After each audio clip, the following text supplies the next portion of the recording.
तो इसका मतलब है हम पढ़े लिखे लोग नहीं हैं, हम लिखे पढ़े लोग हैं। ब्राह्मणों ने लिखा, हमने पढ़ा, लिखे पढ़े। हम पढ़े लिखे लोग नहीं हैं, हम लिखे पढ़े लोग हैं। वो ब्राह्मण कैसा लिखता है, आपको उदाहरण बताता हूं। ब्राह्मण लिखता कैसे, आप लोगों को उदाहरण हो, बहुत सारी बातें, एक उदाहरण नमूने के लिए उदाहरण। रामदास स्वामी ने शिवाजी महाराज को लेटर लिखा। तो रामदास स्वामी क्या बोलते लेटर में, महाराज आम्ही तुमच्या शिवारामध्ये येऊन बरेच दिवस झालेत, पण तुम्ही आम्हाला विचारलं सुद्धा नाही। रामदास ने शिवाजी महाराज को लेटर लिखा। तो रामदास क्या बोल रहा है कि महाराज आपल्या शिवारामध्ये येऊन आम्ही बरेच दिवस झालेत, परंतु आपण साधं विचारलं सुद्धा नाही। यानी रामदास कह रहा है, खुद कह रहा है कि शिवाजी महाराज ने पूछा ही नहीं, और ब्राह्मणों ने जब किताब लिखी तो लिखा गुरु थे। अभी वो बोल रहा, खुद बोल रहा, वो रामदास खुद बोल रहा कि वो पूछा ही नहीं। पंजाब में ऐसी हिंदी बोलती नहीं, बोल रही है वो हरियाणा और उधर जो है ना ऐसी पंजाबी बोलते हैं। यानी रामदास कह रहा है पूछा ही नहीं, यानी शुद्ध हिंदी में बोलते हैं पूछा नहीं, और जो उधर पंजाबी में पूछा ही नहीं तो रामदास बोल रहे पूछा ही नहीं, और ब्राह्मणों ने जब किताब लिखी तो लिखा गुरु थे। डायरेक्ट भिड़ा दिया। लिखने का तरीका समझा रहा आप लोगों को। ये किताबें वो लिखते हैं, सारे देश भर में ऐसे लिखते हैं, सारी किताबों में ऐसे लिखते हैं, हर जगह यही लिखते हैं, क्योंकि कोई छानबीन नहीं करता, कोई छानबीन नहीं करता। छानबीन करने की बहुत झंझट है, बहुत सारी बातें हैं, और इस तरह से वो चीजें सामने आती नहीं है। फिर दूसरी तरफ ब्राह्मण क्या करते हैं, वो जो सबूत है वो गायब कर देते हैं। उसके लिए उन्होंने इतिहास के बहुत सारे सेंटर खोले हैं, उसमें उनके सुविधा के एविडेंस बचा के रखते हैं, और उनके विरोध जो एविडेंस है उसे वो खत्म कर देते हैं, जला देते हैं। एक किस्सा तो दत्तो वामन पोद्दार का है। एक आदमी ने ढूंढा कि पेशवाओं के अनौरस संतान की 100 बच्चे पेशवाओं ने कैसे पैदा किए, अनौरस मतलब नाजायज बच्चे। वो पुणे में कौन कौन नाजायज बच्चे हैं पेशवाओं के, उसकी लिस्ट अंग्रेजों ने बनाई, उसके रिकॉर्ड में थी अंग्रेजों के, वो उन्हें ढूंढ के निकाला। और वो दत्तो वामन पोद्दार के पास, वो वाइस चांसलर था यूनिवर्सिटी का पुणे का, उसके पास व्हेरीफाय करने के लिए गया हमारा आदमी। आपले पोद्दार साहेब तुम्ही जरा फार विद्वान आहात, जरा बघा बरं हे आमचं हे बरोबर आहे का, ओरिजिनल आहे का हे। त्यांनी बघितलं त्याच्या लक्षात आलं, आखरी प्रत मी याला बरेच दिवसापासून शोधत होतो, ती आखरी प्रत। बोले ऐसा करो, वो उधर पानी का वो रखा हुआ है, ये ग्लास लिया होता, उसको पानी के लिए उधर भेजा, और तब तक वो कागज थोड़ा पुराना हो गया था, उसको ऐसा ऐसा ऐसा ऐसा ऐसा ऐसा किया, गोला बनाया और मुंह में रख दिया। वो ग्लास भर पानी लाने के लिए पहले भेजा था, उसको लाया, फिर वो लाने के बाद वो जो कागज था गोला उसको ऐसा गटक लिया। गटकने के बाद में हाँ बोला, तुमचं काय म्हणणं आहे, काय कशासाठी आलात? अहो तुमच्याकडे तो कागद दिला होता ना, कुठला कागद? काय बोलता तुम्ही, काय पागल झाली का? कुठला कागद? कौन सा कागज? नहीं अभी दिया था ना। अरे क्या बात कर रहे हो तुम, जाओ भाई। वो बेल बजाया, चपरासी को बुलाया, इसको जाओ, गायब कर दिया। यानी काल्पनिक बातें नहीं कह रहा हूं मैं आप लोगों को, आपको लगा होगा ये काल्पनिक बातें, काल्पनिक नहीं है। ये अत्रे ने अपने जो जीवन चरित्र लिखा, आत्मचरित्र, उसमें लिखा। फिर वो अत्रे मर गया, अत्रे की बेटी जिंदा। जब सेकंड एडिशन पब्लिश करने का मामला आया तो क्या किया, उसके बेटी ने वो हिस्सा गायब कर दिया। यानी उसका बाप ईमानदार था, उसकी बेटी बेईमान निकली, उसने गायब कर दिया। मगर हम लोग जो है उसके पीछे पड़ने वाले, तो हमने ढूंढा वो, अच्छा पहिली एडिशन कुठे मिळू शकते, जुनी लायब्ररी कुठे आहे, तिथं आहे, तिथंच आहे, तिथून आणली ती आम्ही। ओरिजिनल जो है उसका जेरॉक्स करके, उसका जो फर्स्ट एडिशन था उसका जेरॉक्स करके लाया, और फिर वो क्योंकि करते वक्त वो एविडेंस चाहिए, आपने कहां से लिखा। तो एग्जाम्पल के तौर पर मैं ये बातें आप लोगों को बता रहा हूं कि सारी व्यवस्था पर इन लोगों ने कब्जा कर दिया। ये दूसरा एस्पेक्ट बताओ, सारी व्यवस्था पर कब्जा कर लिया। अब सारी व्यवस्था पर कब्जा कर लिया, यानी संविधान के अनुसार प्रजा राज्य की स्थापना होनी चाहिए, उन्होंने ब्राह्मण राज की स्थापना कर दी। और ब्राह्मण राज की स्थापना में हम जो लोग हैं, हम गुलाम लोग हैं। ये आज की रियलिटी है। आंकड़ों के आधार पर, भारत सरकार के आंकड़ों के आधार पर, गवर्नमेंट ऑफ इंडिया के आंकड़ों के आधार पर बोल रहा हूं। हमारे जो बहुत सारे अधिकारी पदाधिकारी, जो बुद्धिजीवी बहुत सारे लोग हैं, उनको वो बोलते अरे आता कुठं राहिलं होते।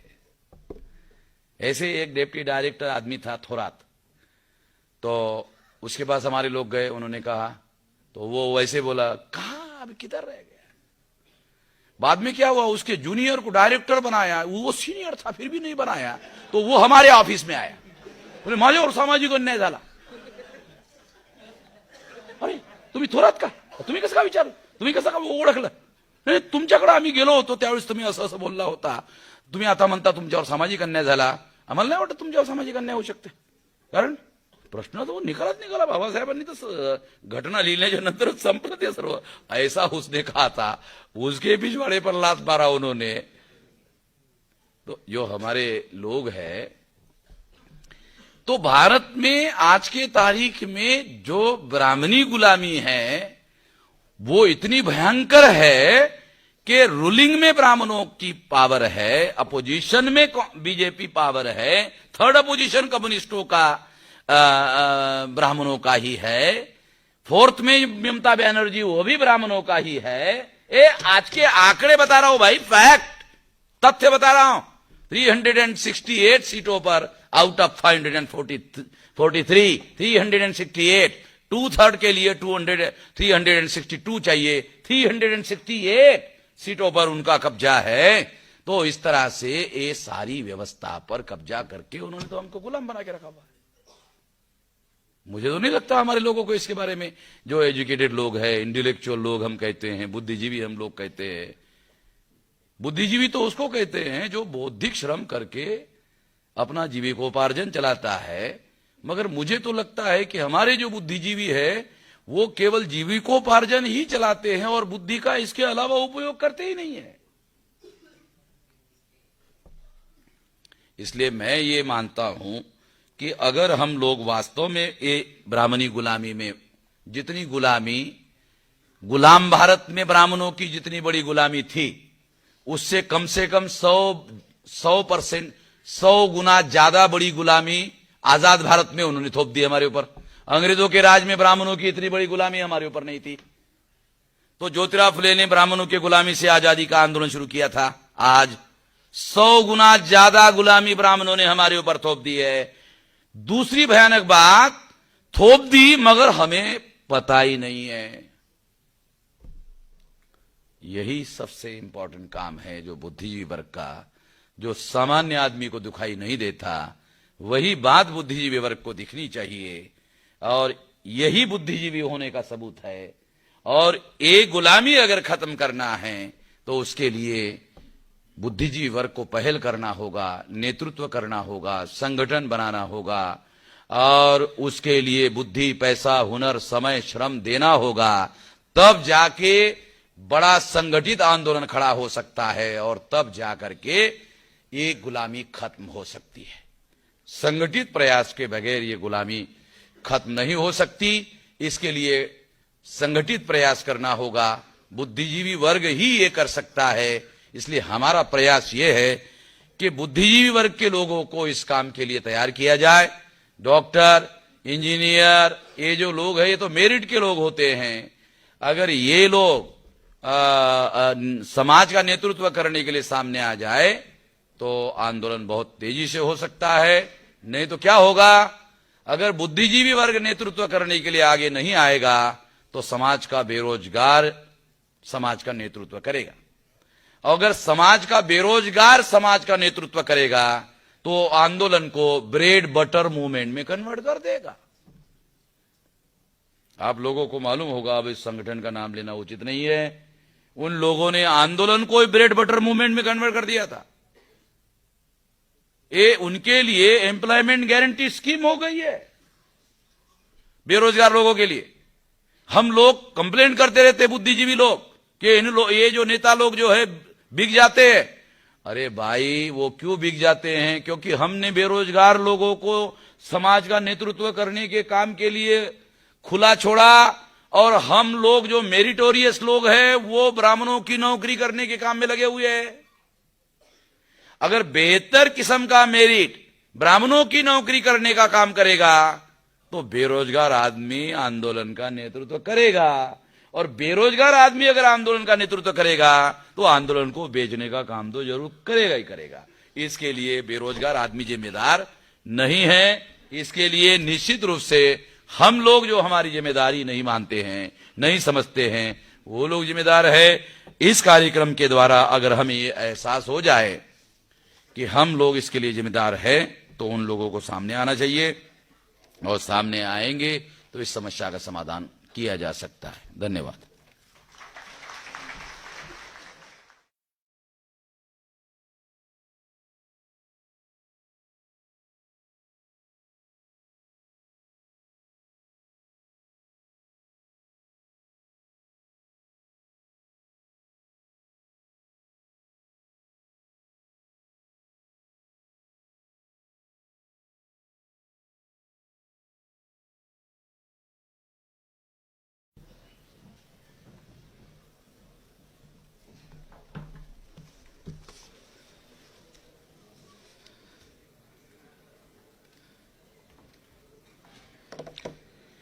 साथियों,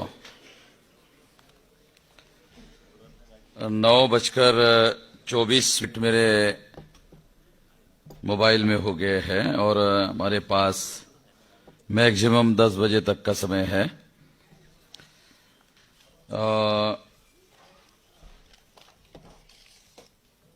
जो विषय है, शिक्षा के निजीकरण से समाज को नेतृत्वहीन बनाने वाले ब्राह्मणी षड्यंत्र को विफल करने के लिए राष्ट्रीय जन आंदोलन में हिस्सा लेना बुद्धिजीवियों को अनिवार्य होगा। एक बहस। निजीकरण का, लिबरलाइजेशन, प्राइवेटाइजेशन, ग्लोबलाइजेशन का जो काम चला, ये पहले चरण में कार्य चलता रहा। लगभग 90 से ये शुरू हुआ और अभी 2012 चल रहा है, तो 22 साल हो गए। तो पहला चरण जो था लिबरलाइजेशन, प्राइवेटाइजेशन, ग्लोबलाइजेशन का, और दूसरा चरण है इकोनॉमिक रिफॉर्म्स का, जो दूसरा चरण अभी दूसरा चरण चल रहा है। ये दूसरा चरण क्या है? दूसरा चरण है स्पेशल इकोनॉमिक जोन। उसके बाद है स्पेशल इकोनॉमिक जोन के बाद में रिटेल मार्केट का ग्लोबल मार्केट में रूपांतरण। रिटेल मार्केट में आने वाले 10 साल में यह असेसमेंट किया गया कि 31 लाख करोड़ का टर्नओवर होने वाला है, और इसमें 22 करोड़ लोगों की रोटी रोजी चलती है। 4.5 करोड़ लोगों को इसमें रोजगार मिला हुआ है रिटेल मार्केट में। अगर इसको मॉल कल्चर में रूपांतरित कर दिया जाए तो ये उद्योगपतियों के नियंत्रण में चला जाएगा। छोटा मार्केट जो आज SC, ST, OBC, माइनॉरिटी के नियंत्रण में है या बड़े पैमाने पर नियंत्रण में है, तो ये मॉल जैसे आता है, बड़ी इंडस्ट्री जब इसमें आ जाएगी, बड़ी पूंजी जब आ जाएगी, तो जो बड़ी पूंजी इन्वेस्ट करने वाले लोग हैं उनके नियंत्रण में सब आ जाएगा। तो एक है सेकंड जो जनरेशन का इकोनॉमिक रिफॉर्म है, वो है स्पेशल इकोनॉमिक जोन। तो स्पेशल इकोनॉमिक जोन जो है, ये किसानों के जमीन को हड़पने का कार्यक्रम है।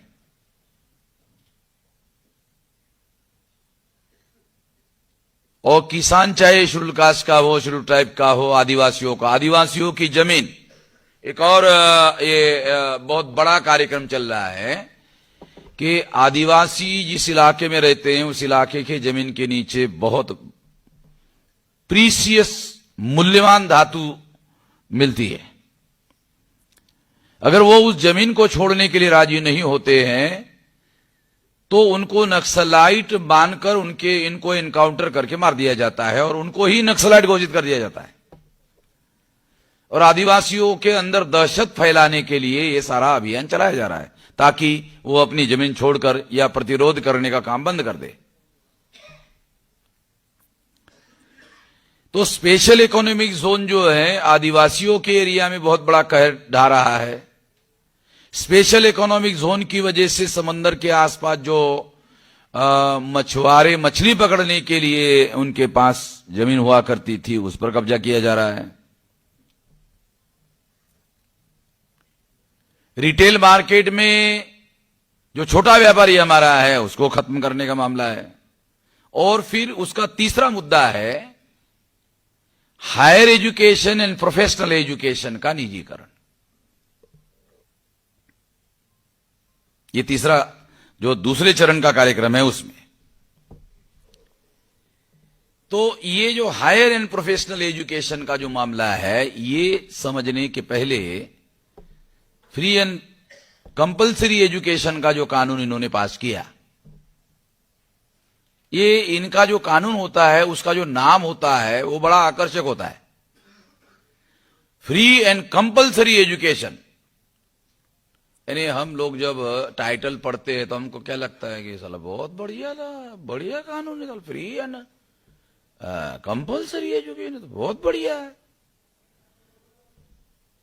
मगर जब उसको अंदर जाके पढ़ेंगे, इनका जो कानून का टाइटल ही ऐसे होता है जैसे गुजरात ने कानून बनाया।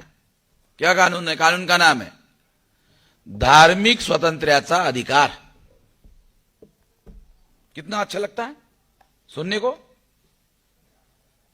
धर्म स्वतंत्रता का अधिकार। उसमें कानून में क्या लिखा है? किसी भी आदमी को अगर धर्म परिवर्तन करना है तो कलेक्टर को पूछना होगा। मामला खत्म हो गया। साला धर्म स्वतंत्रता का अधिकार है टाइटल में और अंदर क्या है? अंदर नहीं है। यानी टाइटल में धर्म स्वतंत्रता का अधिकार है और जो अंदर है वो उसके विरोध में प्रोविजन है। जैसे फ्री एंड कंपलसरी एजुकेशन एक टाइटल है, अंदर क्या है? 8वीं तक परीक्षा ही नहीं होगी। अब परीक्षा क्यों नहीं होगी? क्योंकि परीक्षा होगी तो बच्चे फेल होंगे। फेल क्यों होंगे? क्योंकि जानवरों की तरह, जैसे जानवरों का गोठा होता है ना, तो पहली क्लास में, दूसरी क्लास के, तीसरी क्लास के, चौथी क्लास के एक जगह सब स्टूडेंट को बैठा दिया जाता है। वो एक टीचर, एक ही टीचर है। तो ब्लैक बोर्ड नहीं है, बिल्डिंग नहीं है, क्लासरूम नहीं है और टीचर का अपॉइंटमेंट नहीं है, उसके लिए बजट नहीं है। तो बजट नहीं है, ये सारी व्यवस्था नहीं है तो बच्चे फेल होंगे, स्वाभाविक है। जब फेल होंगे तो ड्रॉप आउट होंगे, ड्रॉप आउट होंगे तो दुनिया में भारत की बदनामी होगी कि इनका जो एजुकेशन है वो दुनिया में सबसे पीछे है, बदनामी हो जाएगी। तो उन्होंने इसका रास्ता निकाला। रास्ता क्या निकाला? कि बजट नहीं देने का, मगर नापास भी नहीं करने का। बजट भी नहीं देने का, तो बजट नहीं देंगे सारे नापास तो होंगे ना। फिर एग्जामिनेशन ही नहीं लेने का। जब एग्जामिनेशन लेंगे तब ना पास और नापास का सवाल तो तब आता है जब एग्जामिनेशन लेंगे तो पास और नापास दो सवाल आते हैं। एग्जामिनेशन ही नहीं लेने का तो पास का भी सवाल नहीं है, नापास का भी सवाल नहीं है, दोनों मामला खत्म। जब एग्जामिनेशन नहीं लिया जाएगा तो क्या होगा? मेरिट खत्म। मेरिट तराशने का तरीका है, हमारे लोग गवर्नमेंट स्कूलों में पढ़ते हैं, गवर्नमेंट स्कूलों में परीक्षा नहीं होगी। प्राइवेट स्कूलों में क्या होता है जानते हो? 12 महीने में अगर 10 महीने क्लास होता है तो वहां यूनिट टेस्ट होती है वीकली। वीकली यूनिट टेस्ट का मतलब होता है 10 महीने अगर क्लास होगा तो 40 बार एग्जामिनेशन। बात समझ रहे हो? बहुत महत्वपूर्ण बात बता रहा हूं कि वीकली यूनिट टेस्ट का मतलब है 10 महीने तो 40 बार एग्जामिनेशन होगा।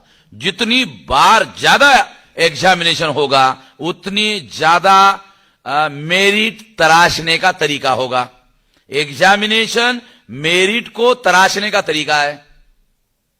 जैसे कोयले के खदान में पत्थर मिलता है हीरे का, और जब तराशा जाता है तो तराशने के बाद हीरा होता है, वरना वो पत्थर होता है। जब उसको तराशा जाता है तो फिर हीरा हो जाता है। तो उसी तरह से ये जो बच्चा है, ये तो मांस का गोला है। इसको जब तराश करो, इसको तराशोगे एग्जामिनेशन के द्वारा, तो उसके अंदर मेरिट डेवलप हो जाता है। अब क्या होगा, प्राइवेट स्कूलों में तो वो लोग जा रहे हैं, तो उनके बच्चों का साल में 40 बार एग्जामिनेशन होगा। हमारा साल में 1 बार होता था, वो भी बंद हो गया। साल में 1 बार होता था, तो साल में हमारा 1 बार होता था तो भी मेरिट डेवलप होता था। साल में 1 बार होता था तो भी मेरिट डेवलप होता था, वो भी बंद कर दिया। ये तो हो गया 8वीं तक का मामला। दूसरी तरफ free and higher professional education के लिए उन्होंने क्या किया, एक काम किया कि प्रोफेशनल एजुकेशन में एससी एसटी ओबीसी को कोटा होगा। एससी एसटी ओबीसी को कोटा लेना होगा, फीस देना होगा, कोटा लेना होगा, उसका कोटा रहेगा। पैसा देगा तो कोटा मिलेगा, पैसा नहीं देगा तो जनरल में कन्वर्ट हो जाएगा।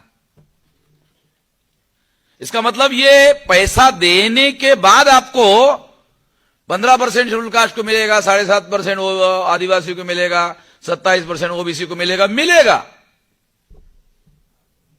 पैसा दोगे तो मिलेगा, नहीं दोगे तो जनरल में कन्वर्ट हो जाएगा।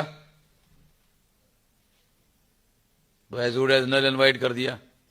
दूसरी तरफ क्या किया, दूसरी तरफ यूनिवर्सिटी ग्रांट कमीशन जो है उनका कानून बना दिया कि पहले यूनिवर्सिटी ग्रांट कमीशन यूनिवर्सिटी को ग्रांट देती थी, यानी पैसा देती थी। अब यूनिवर्सिटी ग्रांट कमीशन ने